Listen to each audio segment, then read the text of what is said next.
এই যে আমাদের বাড়িতে আজকে কাতল মাছ আনছে অল্পটুকুন, তো সেটাকেই আজকে রান্না করব আলু বেগুন আর মূলা দিয়ে। কড়াইতে তেল দিয়েছি গরম করতে, এবার মাছগুলোকে এক এক করে দিয়ে দেবো। তো এই যে মাছগুলো দিয়ে দিলাম, ভাজা হোক, বেশ সুন্দর করে লাল লাল করে ভেজে নেব। এই যে উল্টে দিলাম মাছগুলো, এখন এই পাশটা ভাজা হলে তুলে নিব। তো মাছগুলো এবার তুলে নিব আমি, মাছগুলো পুরো ভাজা হয়ে গেছে।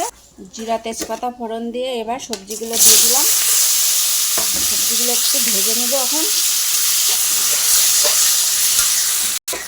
তো এবার মশলাটা দিয়ে ভালো করে আবার কষাবো।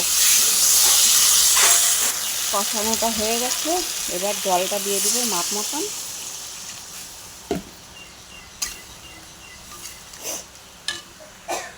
তো ঝোলটা ফুটলো, এবার মাছগুলোকে দিয়ে দিলাম।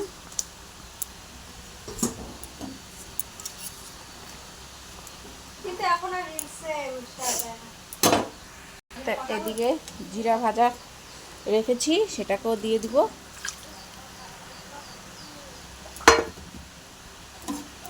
একটু নেড়ে দিব, ফুটলেই আমার মাছের ঝোল নামিয়ে নেব। হয়ে গেছে আমার রেসিপি, এখন আমি নামিয়ে নেব। তো কমপ্লিট আমার মাছের ঝোল। সবাই ভালো থাকবে, টাটা।